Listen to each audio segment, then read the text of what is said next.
Hi everyone, this is Fran Penberthy here. Hi, welcome. Thank you for joining me. Today we're looking at how to support our thyroid, particularly if you have an underactive thyroid. If you missed my video last week, make sure that you scroll down the page and you find the one from last week, which had a simple temperature test that you can do at home that helps you to identify if your thyroid is working properly or not. But today we're going to look at the top 2 ways that we can support our thyroid. And there are 2 most common ways that our thyroid actually starts to suffer. Because an underactive thyroid actually just means that everything is beginning to slow down, whether it's your metabolic rate, your energy levels, your heart rate, your blood pressure, your circulation, all of these things begin to slow down and your temperature begins to drop. And there can be a whole multitude of reasons why that begins to happen, ranging from, an autoimmune condition to certain drug side effects, through to allergies and food sensitivities. I mean, there can be a number of reasons. But today I just want to look at the top 2 most common reasons why your thyroid might be struggling, and that will give you a really good clue as to my 2 top tips for supporting the thyroid. So the first way that your thyroid really comes under attack is when you are stressed. And please do not underestimate this. Don't think to yourself, well, everybody's stressed, there's nothing I can do about it, everything's out of my control, I just have to put my head down and just get through it. Every stress that you go through has a very intimate impact on your thyroid. It is so closely linked. You cannot go through chronic stress or long-term stress and it not affect your thyroid. So it's something that you have to take seriously. What is also linked to that is if you are just getting through the day, just surviving on stimulants, caffeine or sugar in food or drink, if it's cigarettes or drugs or alcohol, whatever is sort of popping up your day so that you can, popping up, that's a new phrase, isn't it? Sort of buoying up your day, that you're sort of getting you through, you have to realise that these are stimulants. They stimulate the stress reaction. So now we're back to stress in the body again and its impact on your thyroid. So actually, whether you are just suffering stress or just surviving on stimulants, both are stressing your thyroid and actually cause the thyroid not to be able to function well. It just, because all of those things, they disrupt your blood sugar levels, they disrupt your hormone production, and that includes your thyroid. The second thing that really impacts your thyroid is that you are not providing it with what it needs to do a job well. And that is from your food. So there are nutrients that the thyroid absolutely has to have in order to do its job. And if you are living on like a processed diet, there's no vegetables in your world, you've not got much plant-based of anything going on, it's all processed fast food in a packet, in the microwave, whatever it might be, that will have a big impact on your thyroid because your thyroid is not built to function with those things. So that's the bad news. Now let's see what the good news is. My 2 top tips for actually reversing those things and beginning to support your thyroid.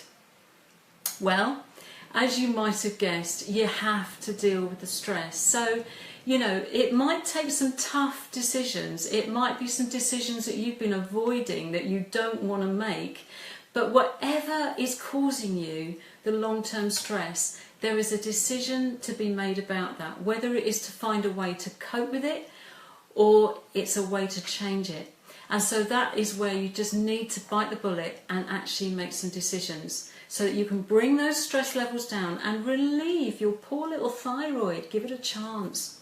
Second thing is, if you're surviving on stimulants, it's recognising the effect that that's having on your body and beginning to look for other things to actually support you in a much more healthy way. That brings me on to point 2. Here they are. Here are the things that will actually support you in such a healthy way. Your thyroid has got to make certain hormones, and the main one is T4. Now, to make that hormone, the thyroid needs some building blocks, and then it needs the little workers to build the hormone from the building blocks. All of those things come from your food.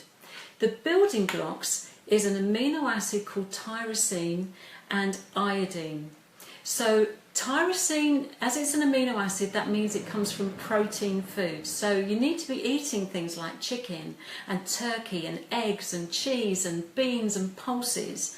These kind of protein foods have, and fish as well, that will have the amino acid in it. Iodine, not usually a deficiency problem, but you will find it in things like, seafood and fish and eggs and things like that. So there's your building blocks, but now the thyroid needs the workers that are actually going to make the hormone.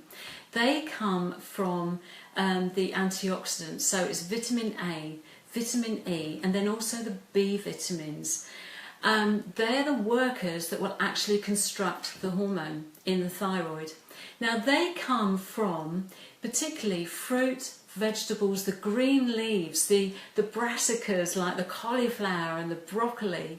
They also come from the pulses and the lentils and the nuts and the seeds, and they also come from whole grains. So and also some of the B vitamins come from meat and fish as well. So they're the workers that are going to build that T4. That is stage 1 of the thyroid. But now that T4 has got to actually then circulate around the body to other areas, and that T4 has got to get converted into another hormone called T3. Without the T3 conversion, your metabolic rate cannot be functioning properly, your energy levels cannot be good, your temperature can't be great, because that conversion from T4 to T3 has to happen. Now, for that conversion to happen, there are other workers that are needed. And here they are. They're more antioxidants. It's magnesium, zinc, copper, selenium. These are the workers that in other cells in the body are going to convert that T4 to T3. Once you've got good conversion going on, then you can start to see the benefits in how you feel. So you're going to find magnesium in the dark green leaves, in nuts and seeds. You're going to find zinc in things like the whole grains, the nuts and seeds, the peas, beans, all of those kind of foods. Selenium is in a number of foods, but actually Brazil nuts is a great source of selenium, and even just like 2-3 nuts a day give you actually quite a good dose of selenium. So they're the workers that are going to make the conversion.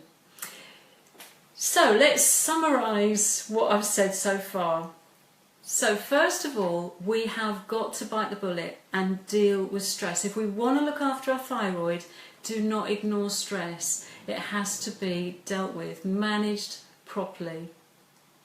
That includes cutting down on the stimulants that act like stress in the body.